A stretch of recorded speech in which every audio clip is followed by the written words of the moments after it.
प्यारे दोस्तों, ज्ञान गांव चैनल पर आप सभी का स्वागत है। आइए आपको पुनः जोड़ते हैं एक दुनिया समानांतर की कथा श्रृंखला से। एक दुनिया समानांतर जो कि राजेंद्र यादव जी द्वारा लिखा गया कथा संग्रह है। ये आज़ादी की सर्वश्रेष्ठ 22 कहानियों का कथा संग्रह है। इसी क्रम में अहम कहानियाँ का जो सस्वर कर रहे हैं, इसमें आज की कहानी है मार्कंडेय जी की कहानी दूध और दवा। तो आइए सुनते हैं एक दुनिया समानांतर की कथा श्रृंखला में आज की कहानी दूध और दवा। लेखक मार्कंडेय। बात बहुत छोटी सी है, नाजुक और लचीली, पर मौका पाते ही सिर तान लेती है। कोई काम शुरू करने, सोने या पल भर को आराम से पहले लगता है कुछ देर इस प्यारी बात के साथ रहना कितना अच्छा है। वैसे मुझे काम करना, करते रहना और करते करते उसी में खो जाना प्रिय है। इसी की बात भी मैं लोगों से करता हूँ और दूसरों से भी यही चाहता भी हूँ, पर यह सब तभी होता है जब मेरे चारों ओर लोग होते हैं। ऐसा नहीं है कि लोगों में मेरी बीवी बच्चे शामिल नहीं हैं। कभी कभी मुझे ऐसा लगता है जैसे मैं किसी भीड़ में खड़ा हूँ और असह्य ध्वनियाँ मेरे कानों के पर्दे को छेदने लगती हैं। मैं भागकर अपने कमरे में घुस जाना चाहता हूँ, पर उसकी बड़ी बड़ी आंसुओं में डूबी हुई आंखें, मैं क्या करूँ इनका। देखते हो, अब मुन्नी भी दूध के लिए जिद करती है। ऐसा नहीं कि बात मेरे मन में गहरे तक नहीं उतरती। मैं तो मुन्नी को स्कूल जाने के लिए एक छोटी मोटर खरीदना चाहता हूँ। हल्के गुलाबी रंग के फ्रॉक में लड़खड़ाती दौड़ती मुन्नी को देखने की मेरी कैसी विचित्र लालसा है, जो कभी पूरी होती ही नहीं दिखाई देती। सुबह सुबह बिस्तर से उठते ही वह जोर जोर से चीखने लगती है। जब उसकी मारे से सूजी आंखें और भी सूजी होती हैं। कई बार मन में डॉक्टर की बात उठती है। डर लगता है कहीं मुन्नी की माँ की पतली लंबी किस्ती सी आंखों का पुराना छेद फिर न खुल जाए और सवेरे सवेरे डूबने और आने की मर्मांतक पीड़ा में मुझे लिखना पढ़ना छोड़कर सड़क का चक्कर काटना पड़े। मैं चुपचाप एक निश्चय करके कमरे में चला जाता हूँ। पहले डॉक्टर का इंतजाम करके ही उससे चर्चा करूंगा। फिर वही नन्ही सी बात, तुम्हें खोजने लगता हूँ।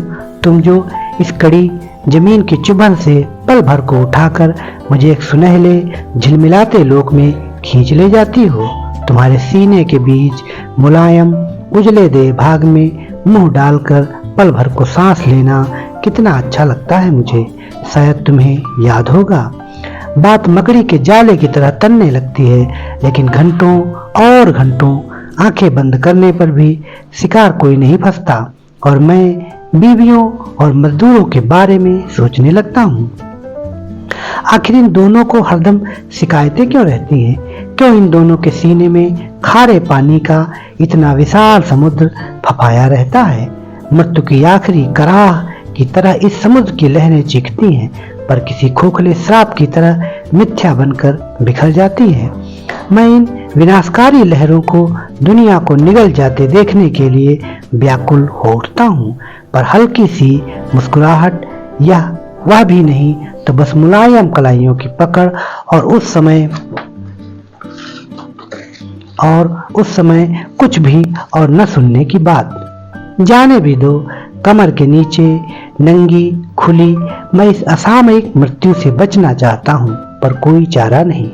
मुन्नी की माँ के जीने का यही सहारा है और मेरे पास उन मृत्यु की घाटियों के सूनेपन को दूर करने का यही उपाय।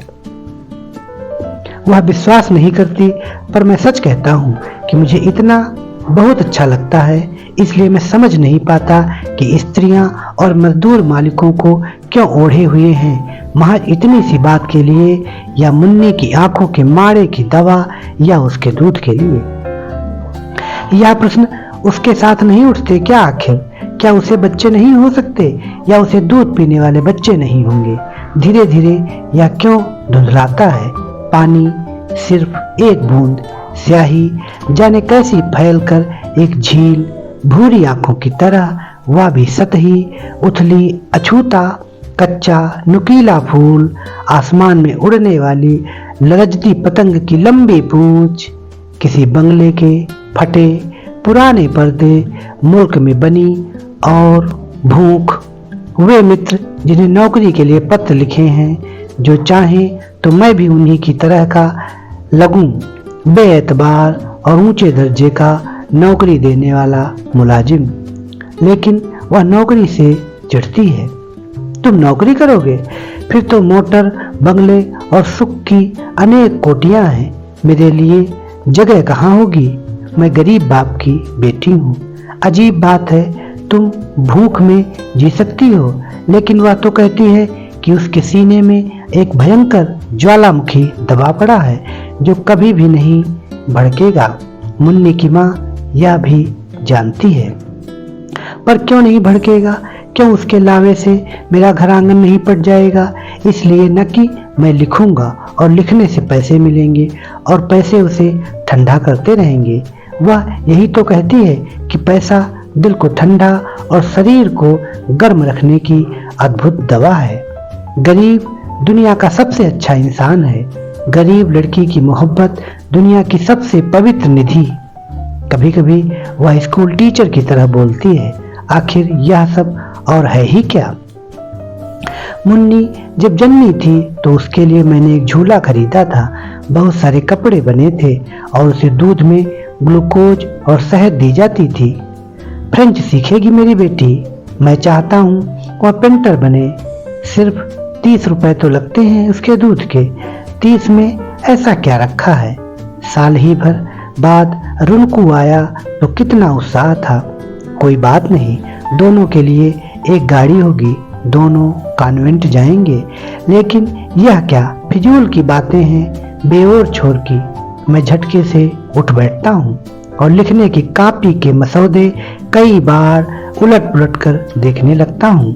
कई अच्छी चीजें लिखे बगैर पड़ी रह गई हैं, पर इसी समय उन्हें उठाया तो नहीं जा सकता। मामूली स्तर पर बात बनाने से मुझे चिढ़ है, लेकिन सहसा मुझे मकड़ी के नन्हे तार की स्मृति फिर हो आती है और मैं बिस्तर छोड़कर उठ कर खड़ा होता हूँ। कहीं जाला फिर न तनने लगे। मुन्नी की माँ ऐसे ही समय आ जाती है। कहीं बाहर जा रहे हो क्या? एक तेज भनक दिमाग में बज उठती है, पर मैं उस पर तुरंत हाथ रख देता हूँ। कोई कड़वी चीज निगलता हूँ। हाँ, कोई काम है क्या? नहीं तो ऐसे ही पूछ लिया।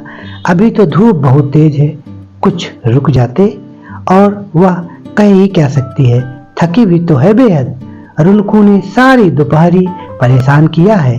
चौका बर्तन, सामान की संभाल, सहेज, कपड़ों की सफाई, अभी तो उसे पिलाकर सुलाया है। ब्लाउज के बटन खुले ही हैं। मुन्नी भी सो रही है क्या? नहीं, सब जग रहे हैं। वह उगती हुई हंसी को दबाती है। चेहरे पर खून की पतली सी छलक होती है और फिर क्षण ही भर में सूख कर धीरे धीरे गाढ़ी होने लगती है। वह दरवाजा छोड़कर कमरे में आती है। आज मुन्नी की आंखों में बहुत दर्द है। चेहरा सुर्ख हो गया है। अभी अभी तो सिर में तेल डालकर बहुत देर तक सहलाती रही हूँ, तब जाकर सोई है। वह चारपाई पर बैठ जाती है। मैं पास आकर कहता हूँ, ब्लाउज के बटन तो ठीक कर लो, तुम्हें अब ठीक से बॉडी पहनना चाहिए। वह बटन बंद करते करते बोलने लगती है, अब इसके सुख की कल्पना मेरे पास नहीं है, न ही तुम्हारे मन में है, और अगर है तो नहीं होनी चाहिए। उसका बदन गर्म होने लगता है। मेरे सीने में एक बंद ज्वालामुखी है जो कभी नहीं भड़केगा, यह मैं जानती हूँ। ऐसी ही बातचीत के धरातल पर वह ज्वालामुखी तक पहुँचती है और मुझे ऐसे ही मंत्र सी बातचीत से डर लगता है। मैं ईंधन नहीं डालता, वह उठ खड़ी होती है, कहीं जैसे कोई दर्द रेंग गया हो। मैं चाहता हूँ जाते जाते उससे कुछ कह कर जाऊं, पर ऐसे समय कुछ कहने का मतलब है कुछ सुनने की संभावना। शायद जिस तरह उसे मालूम है कि मैं कहाँ जाता हूँ, उसी तरह मुझे भी मालूम है कि मैं कहीं नहीं जा रहा हूँ, पर जा रहा हूँ यह ठीक है। मेरे घर के सामने एक चौड़ा नाला है और उसके परे कटीली झाड़ी का एक बड़ा सा गुंबद। मैंने कभी इसमें खरगोश के जोड़े को घुसते देखा था। वैसे मैं पल भर की पिछली बात को भूल जाता हूँ, पर आज उस तक उसे नहीं भूला। घर से निकलता हूँ तो पल भर रुक कर उधर जरूर देख लेता हूँ। स्कूल से लड़कियों को ढोने वाली गाड़ियाँ बोलती हैं, तीर की तरह सड़क को चीरती हुई चिड़िया उड़ जाती है, पर वह खरगोश का जोड़ा मुन्नी अब तक उठकर मुझे जरूर ढूंढ गई होगी, फिर अपने कमरे में जाकर लौटी होगी। मेरी मेज की गर्द भरी सतह पर अपने हाथ की थाप बनाने के लिए या तो कुर्सी पर चढ़ गई होगी या लुढ़क कर गिरी होगी, तो उसकी माँ कुर्सी को 2 चपत मारकर उसे चुप कराने के बाद समझा रही होगी कि आखिर उसे इस मैच पर रोज अपने हाथों के निशान छोड़ने से मिलता क्या है। पापा 6 के 6 कहूंगी कि मैं तुम्हें खोजती थी, वह रोज कहती है और मैं रोज झुठला देता हूँ, लेकिन वह मानती नहीं। मेरी उंगली पकड़कर मेज के पास तक खींच ले जाती है। मेरी आंखों में धुंधलके की एक परत छा जाती है। उसकी माँ कहती है, खिड़की कितनी ही बंद रखो, गर्द आकर ही मानती है। और मैं देखता हूँ कि मुन्नी की हथेली की थाप बढ़ती ही जा रही है। कभी कभी ना हाथों की रेखाओं में मनुष्यता का पूरा भविष्य पढ़ा गया है, और कभी आंख की बेतरतीब लहरें किसी अनहोनी से वस्तु सत्य के वीरान अंधेरे से दौड़ कर मेरे सीने से सटी चली आती हैं। चौकड़ी भरते हिरणों की लंबी कतारें और पीछे लोलुप अंधा दुष्यंत। मैं खुद अपने आगे खड़ा हूँ, मान्यताओं की सलीब पर टंगा हुआ लहूलुहान पत्थर का एक बहुत बड़ा ढेर है, और लोग आंखें मूंद कर पत्थर मारते हैं। लोग फूल चढ़ा रहे हैं मान्यताओं पर। आदमी को बार बार की नोची छिचड़ी को दांतों से नोच नोच कर फेंक रहे हैं। लोग नंगी औरत के कोमल शरीर को खुरदरे जूट के रस्सों से जकड़ कर बांध रहे हैं। सिर्फ एक लाचारी का आरोप, आदमी नहीं, टूटा हुआ पुराना खंडहर। आखिर क्यों? फिर मैं शिकायतों के बारे में सोचता हूँ, पर बीवियों और मजदूरों की नहीं, अपनी ही। तुम रुककर कुछ पूछ नहीं सकती थी? तुम्हें इतना भी ख्याल नहीं कि मैं इतनी तेज धूप में कितनी दूर चलकर आया हूँ? तुम्हें पता है हम कितने दिन पर एक दूसरे को देख रहे हैं? शायद तुम इसीलिए नहीं रुक सकी कि तुम्हारे साथ तुम्हारी सखी थी, और उस पर तुम यह जाहिर होने देना नहीं चाहती थी कि तुम मुझे जानती हो। गोल गोल चक्कर खाकर हवा ऊपर को उड़ गई है, और सड़क के किनारे खड़े मौलश्री के पेड़ की तमाम सूखी पत्तियों के पर लग गए हैं। इनके साथ उस कोने की धूल भी है जहाँ पार्क में बच्चों के खेलने ने घास को उड़ा दिया है, और इस लंबे यूकेलिप्टस की छरहरी शाखें अब भी थरथरा रही हैं। मैं धीरे धीरे चल रहा हूँ। चारों ओर कब्रिस्तान है। सड़क के नीचे और ऊपर की हवा तक में बातों के टूटे फूटे अस्थिपंजर उभर आए हैं। मैं सिर्फ चुभन, टीस और प्रताड़ना को चुन चुन कर अपने तर्कस में भरता जाता हूँ। एक विकलांग विक्षिप्त योद्धा की तरह मैं पसीने और गर्द से लथपथ हो रहा हूँ। हवा एकदम चुपचाप खड़ी है। मौलश्री की पत्तियां दम साधे हैं। यूकेलिप्टस की लंबी शाखें मर गई हैं, और बच्चों के पार्क की बेघास की उजली जमीन घिसी हुई निर्जीव हड्डी की तरह चमक रही है। मैं चाहता हूँ हवा फिर गोल गोल चक्कर खाकर ऊपर उठे, और फिर वही साल भर पुराना सब कुछ आज घट जाए।